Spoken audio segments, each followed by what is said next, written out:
Warning: this video is about mistreatment and abuse of people.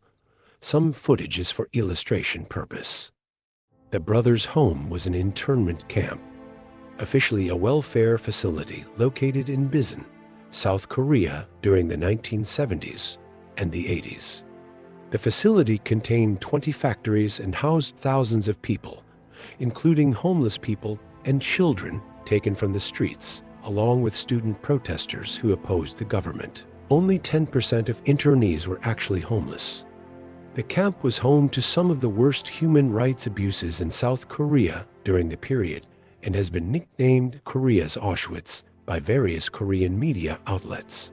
Throughout the 1950s, the Republic of Korea struggled to recover from the devastation of the Korean War. Welfare policies during this period were focused on the housing of orphans, as they were seen as a stain to South Korea's national reputation. As the 1960s unfolded, these policies were expanded to cover the detention of general vagrants as Park Chung-hee's military junta commenced efforts to cleanse society of those who were seen as symbols of the poverty and disorder of cities. Starting around 1960, major cities such as Seoul, Bisan, Daegu, Daejeon, and Gwangju began the construction of vagrant detention facilities. A set of laws enacted in 1961 institutionalized the establishment of vagrant housing facilities. The Social Welfare Services Act of 1970 made every vagrant between 18-65 eligible for social welfare services. In 1975, the South Korean Ministry of Home Affairs announced the Ministry of Home Affairs Directive Number 410, which required municipalities and their local police departments to form vagrant patrol teams, which would conduct regular patrols at least once a month. Ministry of Home Affairs Directive Number 410 defined vagrants as those who prevent a healthy social order in cities and society. This ambiguous definition allowed local authorities to autonomously decide who was classified as a vagrant and who was not. Likewise, the city of Bisan and its local police arrested and detained numerous people who were seen on the streets, including panhandlers, abandoned or orphaned children, and the disabled as vagrants. In some cases, police took unattended children into custody without their parents' or guardians' knowledge. The Act on the Execution of Duties by Police Officers of 1953 provided a legal basis for police forces to detain or transfer those who lacked supervision from an adequate supervisor and were in need of aid to police stations, hospitals, or other welfare facilities. Section 3 of the Act required officers to acquire the consent of the subjected individual before aid was to be given. In the case where police protection was to take place, officers were required to inform family members or other close associates of the aid recipient without delay. However, according to witness accounts, these procedures were rarely followed. Arrested vagrants were distributed among 36 detention facilities across South Korea. Brothers' Home was the biggest among these facilities. First established on July 20, 1960 in Gamindong, Bisan, Brothers' Home began business as an orphanage under the name Brothers Orphanage as the orphanage expanded in size. It transformed into an accommodation center for general vagrants in the early 70s. In July 1975, Brothers' Home signed a contract with the city of Bisan and became one of its official vagrant detention facilities. Subsequently, Brothers' Home relocated to Juridong. This crackdown on vagrancy was intensified as rebranding efforts were taken place by the South Korean government in preparation for the 1986 Asian Games and the 1988 Seoul Olympics. On April 10, 1981, upon receiving a report from Military Security Command on the status of panhandling among disabled citizens, then-President Chun Doo-hwan ordered Prime Minister Nam Duk-woo to crack down on begging and take protective measures for vagrants.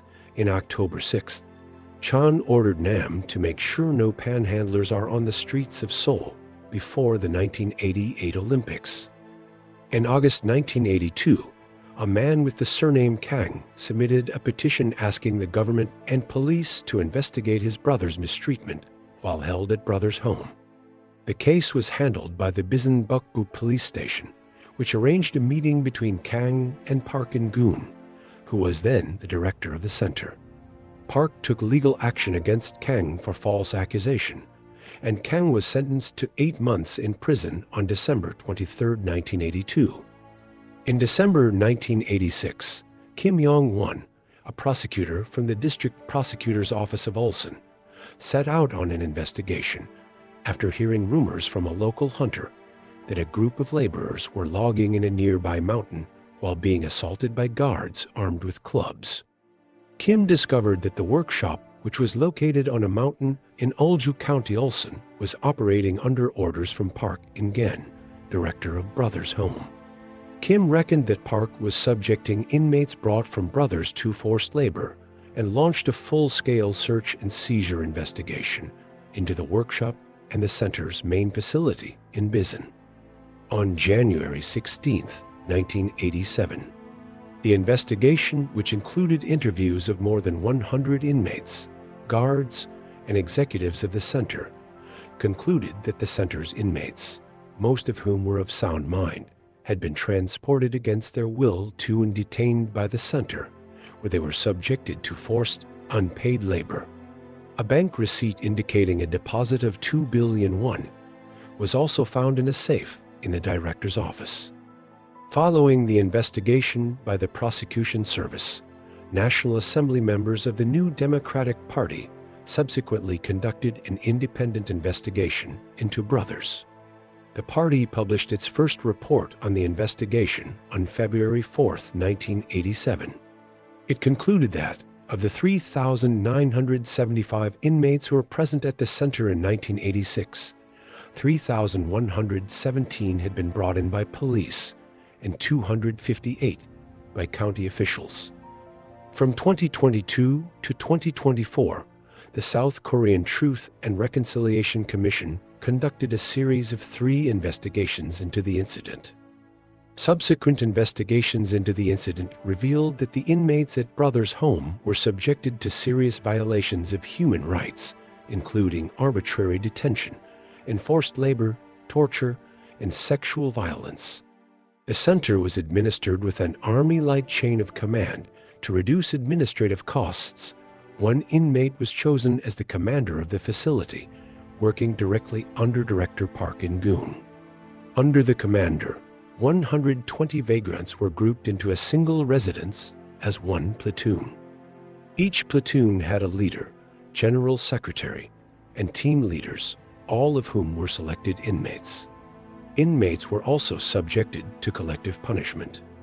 In some cases, the entire platoon would be beaten or tortured over mistake of a single member. Widespread torture was common. Inmates were often forced to keep painful and exhausting postures for prolonged periods and were beaten when they failed to stay still. In 2020, the Kukmin Ilbo reported accounts from a former inmate who claimed that Director Park In-goon physically abused inmates himself and kept handcuffs and oak clubs in the director's office. He further claimed that he had heard rumors that about 40 to 50 inmates in Brothers were killed directly by Park himself. Children and adolescents of Brothers often became victims of sexual violence by platoon officers. A small number of victims, labeled as tungti, became the primary victims of homosexual violence. Various testimonies have reported that Brothers Home fed its inmates antipsychotics as a form of chemical restraint. Purchase records from the center have revealed that Brothers purchased 250,000 tablets of chlorpromazine, along with a series of other antipsychotics such as haloperidol, flurazepam, and carbamazepine in 1986 alone. In 1987, the city of Bisan denied the accusations, explaining that the drugs were over-the-counter drugs that were purchased for medical purposes. The 1987 New Democratic Party investigation reports estimated that, based on records from the center, A total of 513 people died inside Brothers from July 5, 1975 to January 7, 1987. In 2014, an additional 38 victims were found to have died in the center from 1986 to its decommission in 1988, increasing the number to 551. In 2016, a DW News article reported that a minimum of 516 people died over the course of 20 years at Brothers' home. The 2022 Truth and Reconciliation Commission investigation reported that, based on a comprehensive analysis, including all newly discovered death records from 1975 to 1988, a total of 657 people had died in the center. The bodies of dead inmates were buried in secret, cremated and buried in public cemeteries, or sold to nearby hospitals.